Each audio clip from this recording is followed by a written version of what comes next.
good job of trying to grapple with that. Something that had been created by Bill Clinton, before him, certainly Richard Nixon, and then after him, Ronald Reagan. So I think that the prison industrial complex, the exponential increase in the stigma associated with young black people, expelling kids from school earlier on, which led them to detention, which put them into a warehouse for jail, which was a feeder system into prison. And so when I talk about Obama's relationship to that, Obama, what he did most notably for black people was to excoriate us in public. At the 50th anniversary of the March on Washington, he basically blamed black people for derailing the racial conversation in America. Don't take my word for it, read the speech. He went to Morehouse College and he said to them, nobody will give you anything for something you haven't earned. Presuming that kids who had gone to school and graduated and were now receiving their degrees had not earned it. Very interesting presumption, to your point, Mark. Beyond that, he went to the Congressional Black Caucus and said, take off your bedroom slippers and put on your marching boots, to people who, when he was knee-high to a tadpole, were getting their asses beat in the street.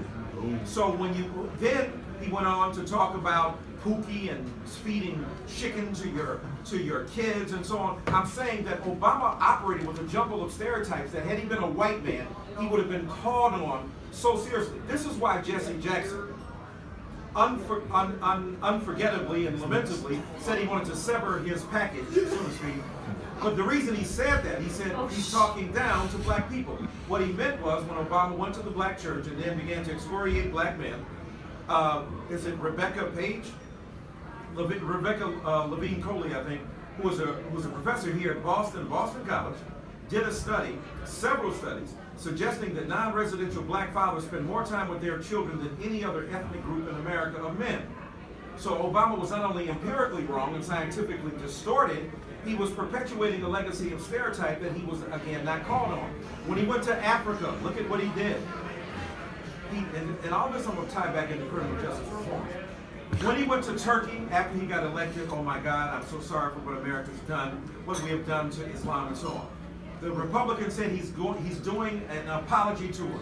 He went throughout the Arab world. He's talked about the problems that America had and that what we did was wrong. He got to Africa. First thing out of his mouth, don't tell me about colonialism, it's dead. You are responsible for your lives. Obama has a very complicated and sometimes condescending and sometimes quite loathing attitude when it comes, and I wrote a book on Obama, check it out, called The Black Presidency. He has a distinct set of principles and practices and behaviors when it comes to black people that are deeply challenging and profoundly disturbing. So it's not a motion of, I love him, he's a black man, and I want to support him because he was being assaulted by bigoted white people, all of which is true.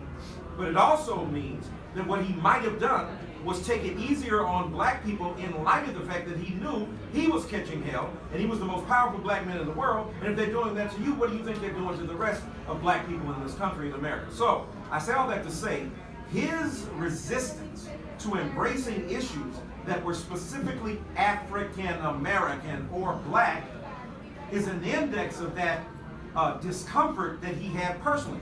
Your point about personal beliefs of race versus how objectively people see it. Tiger Woods can call himself Cavalier Nation all damn day long, which is what he did, right? Caucasian, black, and Asian. And Fuzzy Zeller said, when you won the Masters, whatever you people eat, when they bring that chicken and those collard greens.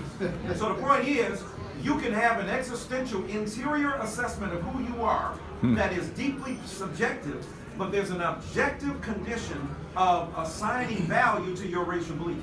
All I'm saying at the end of the day, Barack Obama's slow embrace of criminal justice reform, his very complicated relationship to issues that were central to black people, led to a complicated racial situation where a figure like a Donald Trump, as bigoted and as narrow-minded as he was willing to speak about race specifically, vocally, and spoke up about it. Sometimes in complicated fashion, mostly in reductive fashion. I'm saying the vacuum that was created by Obama's refusal or reticence or fear or chastisement to speak up about race left a gulf that Donald Trump and other bigots have filled. So criminal justice reform to me was a casualty of a particular approach to race that Barack Obama, an extraordinary president, a remarkable man, except on the issue of race where he was far less complicated and far less sophisticated, has left us a legacy that is yet to be determined. Which is why, had Hillary Clinton become president, I think we would have seen much more progress. Hillary Clinton had white privilege working for her, so she could be blacker in public than Barack Obama. So could her husband be. But she also said many more revolutionary things about race than Barack Obama did. Listen to the speech she gave at the Schomburg Center. Look at how she asked white people to take seriously their white privilege. Look at how she engaged and learned from Black Lives Matter and began to both drop science and then learn it.